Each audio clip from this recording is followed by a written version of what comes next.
Hello everyone, this is Kelly Beard of KarmicTools.com, and this is your weekly forecast for June 14th through the 20th of 2020. So this week is all about Mars, who you are and what you want, connecting with that Jupiter-Pluto where we're transforming completely the truth and story of our lives. So this is an interesting and really useful activations this week, along with Mercury retrograding in Cancer, and we end the week with summer solstice in me and Shanta. So I hope you all will be with us. So I guess that means on Tuesday the 16th, we will try Instagram again. It was pretty funny and terribly tragic at the same time because Margie's phone died and she couldn't make it, so I ended up doing it alone. And I saved it to my story, which in all my understanding and research and Google and things that Margie told me is that once you save it to the story, then it goes automatically to your page after the 24 hours. Well, I haven't seen it yet, so I don't know what happened to the video.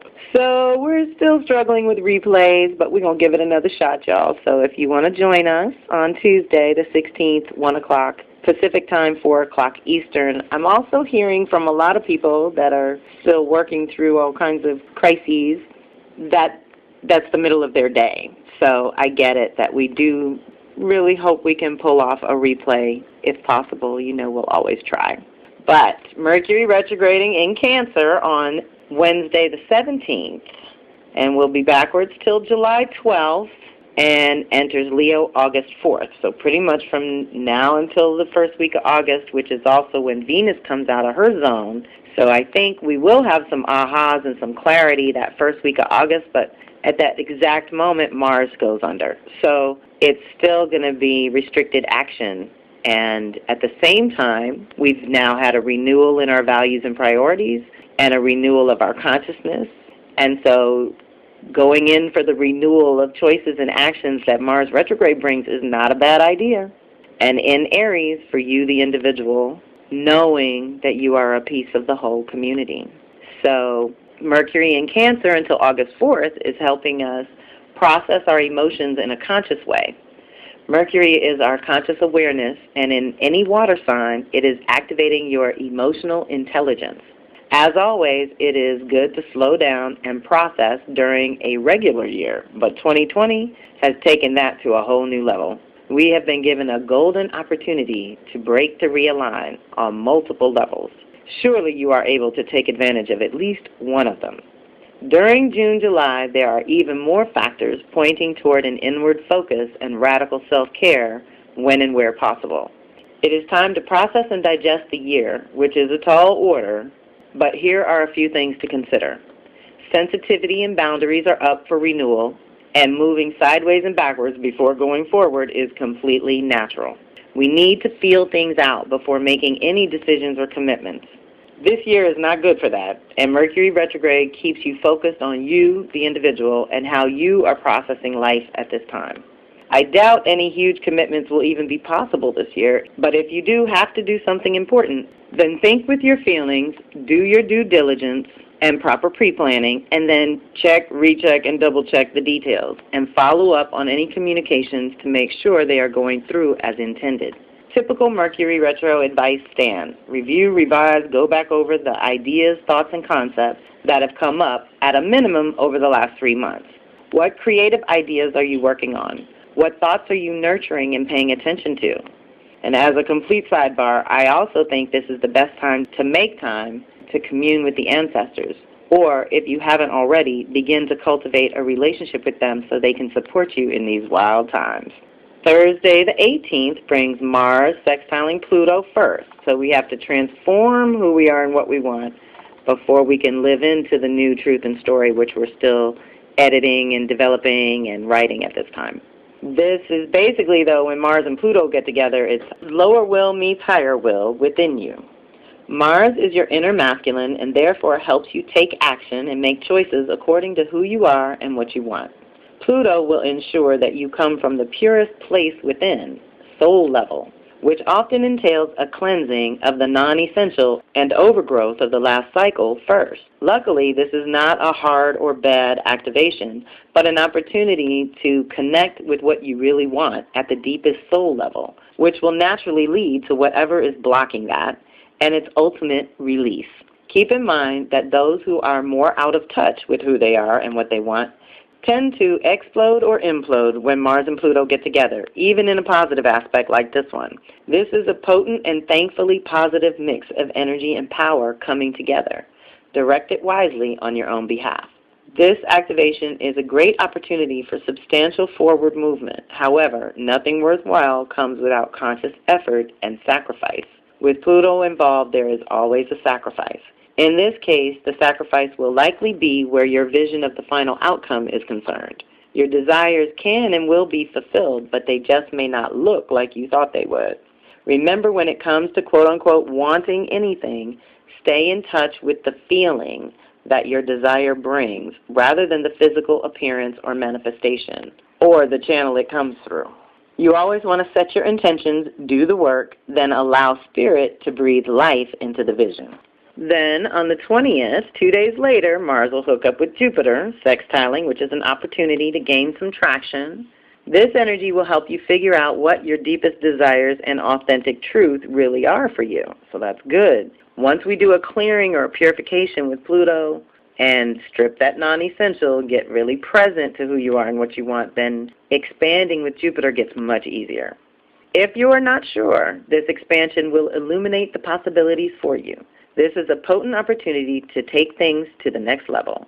Mars often lends a boost of energy, so definitely be active, work in some physical activity, but don't overdo it. Make any presentations you need to make, negotiate any contracts or deals you need to, because all is supported for you knowing who you are and what you want in a way that conveys without much effort on your part. The effort required to activate this easy energy is to actively pursue your desires, to expand your horizons consciously by learning something new, by being around other like-minded souls and putting that extra energy behind some worthy project, like you. So, yes, Mars makes it personal, but we also know what's going on in the world right now. So I'm going to sidebar on that one here as well, because this is a powerful opportunity this week to hold the vision for people awakening everywhere to the issues around racism and oppression and systems which no longer serve us. So also on the 20th, we can get together and pray on that. Shanta and I are going to have a solstice celebration. It is summer solstice on Saturday the 20th. Our call will be at 5 o'clock Pacific time, 8 o'clock Eastern. We're asking for a $22 donation, but all are welcome, and you can register on my website, karmictools.com, under offerings, under live and virtual circles. You'll see Summer Solstice 2020. The registration page is there. We're going to make our offerings and set our intentions for this sacred season. There are many celebrations and global prayer and meditations going on all over the world, holding space as well as the vision of peace, balance, and renewed life for Mama Earth and all her babies. Let's claim that vision for one and all, then trust that our contribution of ongoing mindful focus and renewed dedication to life counts and contributes to the evolution of all.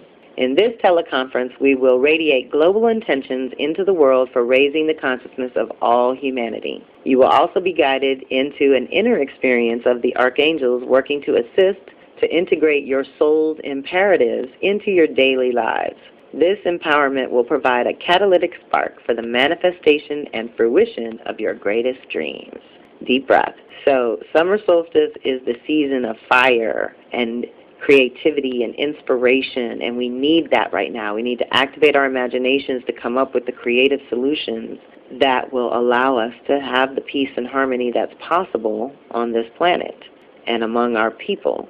And we definitely are standing together as a global community of all walks of life, all races and nationalities. I love my diverse circle, and I love my black folks, and most of y'all know that too. So the DC girl in me is alert, let's say, and tracking the cycles. So let's continue to be the community that prays together, stays together, and I love you all. this community and the world are all in my prayers. I'm lighting candles every day, talking to the ancestors a lot. Like I said, Mercury retrograde in Cancer is really good for that, and we have some ancestors that can help and are helping with the very issues that are in the light at this moment. So call on them and ask them for the guidance and support for right action and right choices that are best for you and your family and your community. That's the best we can all do, is take care of ourselves and take care of each other and stand together. So that's our weekly forecast. I hope you have a great week. Reach out if you need to. Actually, on that summer solstice registration page, I believe there are links to special eclipse portal reading, which could be useful for $75, or a Mercury retrograde reading for $75, and of course the Astro Tarot is $150. So if you are looking for some guidance, this eclipse portal is very serious. It's, 6 weeks back-to-back of eclipses that are going to shake up a couple of different areas in your chart. And then the Mercury retrograde through Cancer, maybe you want to know how that's going to affect you and the rest of your planets. We can talk about that in a little mini reading like that. So, like I said, reach out if you need to. I'm still plugging away, setting up the Venus Circle. I hit a few bumps in the road with the new teaching platform, but now it's starting to fall into place, and I'm getting excited, and I can't wait to share links with you later. So stay tuned for more goodies and more support, more tools and support. This is Kelly M. Beard of Karmic Tools signing off. Thanks for listening. And I am so grateful for your time, energy, and support. Please share this with those you think would resonate and reach out if and when you need to. Kelly at karmictools.com. The goal of my weekly forecast is to alert you to the energies and activations that we're all experiencing and the possibilities for conscious co-creation as an individual. Awareness of the energies is the first key, but I invite you to take it to the next level by checking out my readings, telecircles, and subscriptions, which are all geared toward individual support that helps you understand your own unique blueprint. My specialty is cycles and patterns, and I love helping people figure out their own within the context of the social and collective rhythm. To some, working with their own cycles and patterns is a completely new and foreign concept, but there are many planetary cycles that coincide with natural life cycles that allow us to co-create in mystical as well as practical ways. I create custom tools that I have tried and tested myself for over 30 years, and I do the work alongside my circle every time. So I hope you will reach out if you feel called to dive deeper into your own soul's natural rhythm. Talk to you soon. One love.